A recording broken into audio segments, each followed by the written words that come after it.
ukafanya sare za dunia ndio sare za kwenda nazo, tambua na ufahamu umauti unakuja ghafla, haudishi hodi. Lakini ufahamu kaburi lako ndio sehemu ya kuhifadhia matendo yako, na kila mmoja ni lazima ataingia ndani ya tumbo la ardhi ili aweze kukutana hiyo siku ambapo Allah subhanahu wa ta'ala asema, wa yawma ya'adhu adh-dhalimu ala yadayhi yaqulu ya laytani ittakhadhtu ma'a rasuli sabila ya waylata laytani lam atil fulanan qalila laqad adallani 'an adh-dhikri wa kana shaytanu lil-insani hadura. Kaiba ni siku nzito. Allah anasema yauma yaqumu ar-ruhu wal malaikatu saffa la yatakallamuna illa man adhina lahu ar-rahman wa qala sawaba. Ni siku ambayo tutawahi kutumia hapa Allah hajakuwa tumepiga safu, nikana kwamba tunaswali swala ya dhuhuri au al-asr. La yatakallamuna illa man adhina lahu ar-rahman wa qala sawaba. Ni siku ambayo hataweza kupata ruhusa mtu kuongea, hatapata ruhusa isipokuwa atakayepewa ruhusa, basi kila atakiongea kitakuwa ni cha kheri, kila atakiongea kitakuwa ni cha kweli ambacho anachokuwa kuzungumza, kwa sababu tayari Allah anatuambia al-yawma nakhtimu ala afwahihim wa tukallimuna aydihim wa tashhadu arjuluhum ma kanu yaksibun. Ni siku hii yaum al-qiyama. Ahiba, ipo haja uweze ukaachia kuweza kuifikiria hii siku.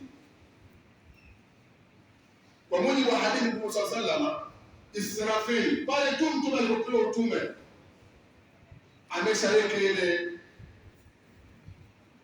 ya kupazia na kuweza kutoa ile sauti.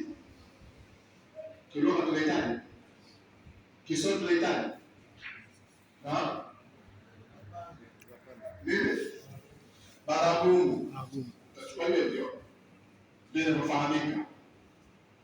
Ameshaiweka tayari pale, anasubiria ile ruhusa tu, na endapo itapokuwa nimeje kupewa ruhusa, basi hakitoweza kusalia chochote, hakitoweza kubaki chochote.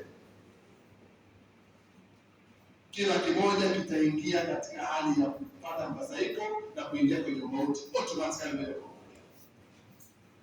Lakini hii siku ambayo sasa sema jua itashuka katika uwanga wa dunia, mbingu tunaiona hiyo,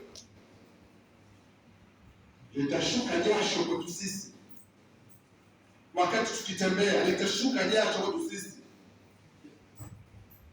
Kuna baadhi wengine ile jasho litawameza mpaka katika sehemu ya magoti, lakini wengine katika jasho hilo litawameza mpaka kiunoni, na wengine litawameza mpaka shingoni, bali na wengine tawafunika kama vile tutatembea chini ya maji, lakini wengine watatembea hayakuwa kama wako salama salimini.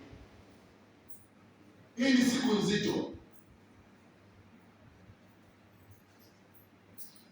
Katika imani, maisha tuliokuwa nayo ni maisha yalikuwa mafupi sana, kama alivyoeleza Mtume sallallahu alaihi wasallam.